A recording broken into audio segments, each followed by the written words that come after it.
अस्सलामु अलैकुम वरहमतुल्लाहि वबरकातुहू। हमारे बहुत सारे भाई ऐसे होते हैं कि जो इस्तिग़फ़ार की बहुत ज़्यादा कसरत करते हैं और करनी भी चाहिए।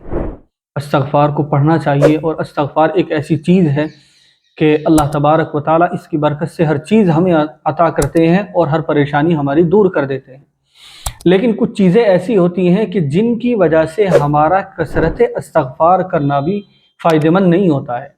उसकी नूरानियत इस्तिग़फ़ार की जो हमें मिलनी चाहिए थी वो नहीं मिलती है। वो चीज़ें हमें हासिल ही नहीं होती है। इस्तिग़फ़ार की जो नूरानियत हमें मिलनी चाहिए थी वो मिलती ही नहीं। अब हमें मालूम भी नहीं होता कि इसकी वजह क्या है। हम बराबर इस्तिग़फ़ार कर रहे हैं, हम बराबर जो है तस्बीहात पढ़ रहे हैं, लेकिन हमें नूरानियत इसमें मज़ा ही नहीं आ रहा। लेकिन उस तरफ हमारा ध्यान नहीं होता। होता क्या है कि अगर हम कुछ शर्तें हैं उन शर्तों को नहीं मानते, उन शर्तों के ऊपर हमारा अमल नहीं होता है, तो फिर इस्तिग़फ़ार करने में हमें मज़ा नहीं आता है। और वो शर्त कौन सी है? पहली शर्त ये है कि हम अपने गुनाहों पर नादिम हों। हम अपने गुनाह पर नादिम हों, शर्मिंदा हों। हम इस्तिग़फ़ार तो कर रहे हैं, लेकिन जो गुनाह हम करते हैं उसकी तरफ हमारा ध्यान ही नहीं है, उसके ऊपर शर्मिंदगी हमारे दिल में नहीं है। जो गुनाह हम कर रहे हैं उसकी तरफ हमने सोचा भी नहीं कि मैं इसको छोड़ने का आज़म कर रहा हूँ। तो हम अपने गुनाह पर नादिम हों, शर्मिंदा हों और अपने पिछले गुनाह की तौबा इस्तिग़फ़ार करें कि अल्लाह मैं अपने गुनाह पर नादिम हूँ, शर्मिंदा हूँ। अल्लाह मैं अपने तमाम गुनाहों से तौबा इस्तिग़फ़ार करता हूँ, तब आपको मज़ा आएगा।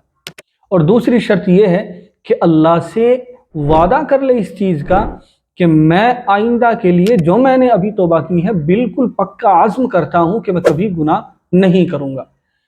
इस चीज़ का जब हम पुख्ता इरादा कर लेंगे, लेकिन होता क्या है, इस्तिग़फ़ार तो पढ़ रहे हैं लेकिन उस गुनाह को न छोड़ने का इरादा है, न उस गुनाह की बुराई हमारे दिल में है।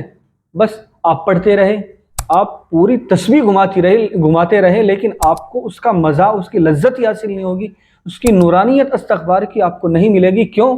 आपने गुनाह की तरफ ख़याल ही नहीं किया, आप अपने गुनाहों पर नादिम ही नहीं है, आप अपने गुनाह पर शर्मिंदा ही नहीं है।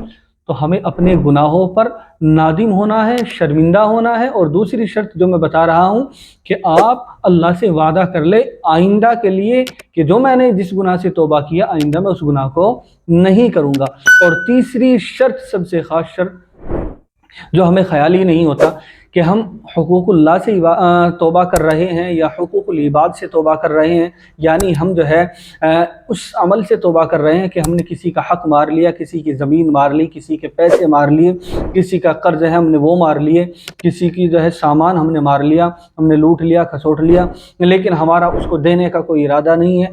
तो हम जिस चीज़ से तौबा कर रहे हैं उस अमल को हमें अदा करना पड़ेगा।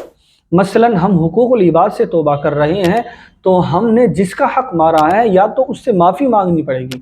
अगर वो आपको माफ़ कर देता है तो फिर आपकी तौबा काबिल कबूल है, फिर इस्तिग़फ़ार में आपको मज़ा आएगा। लेकिन आप इस्तिग़फ़ार करते रहें और हुकूकुल इबाद में आपने किसी की ज़मीन मार रखी है, यानी जिस तरह आम तौर से होता है कि ज़मीन काट काट के जो है दूसरे की गसब कर ली और मार ली, और अपनी ज़मीन में दूसरों की ज़मीन को काट काट के कुछ शामिल कर ली है, लेकिन ना दूसरों से माफ़ी तलाफ़ी है और न उसकी तरफ कोई ध्यान है, तवज्जो है, तो फिर कोई मज़ा नहीं आएगा।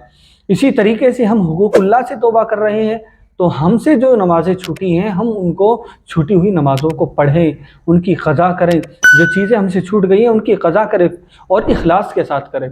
दिल के अंदर रियाकारी ना हो, दिखलावा ना हो कि मैं तस्बीहात इतनी पढ़ता हूँ, मैं इतना इस्तिग़फ़ार की तस्बीह पढ़ता हूँ कि लोगों में मेरा चर्चा है कि भाई ये पूरे दिन कई हज़ार पढ़ लेता है। दिखावा, रियाकारी नहीं होनी चाहिए, बल्कि इखलास दिल के अंदर हो तो इंशाअल्लाह फिर आपको इस्तिग़फ़ार करने में मज़ा आएगा, फिर आपका दिल भी लगेगा और इस्तिग़फ़ार की नूरानियत आपको हासिल भी होगी। मुझे उम्मीद है कि ये बातें आपकी समझ में आ गई होगी। आप हमारी इस क्लिप को शेयर कीजिए और हमारे चैनल को ज़रूर सब्सक्राइब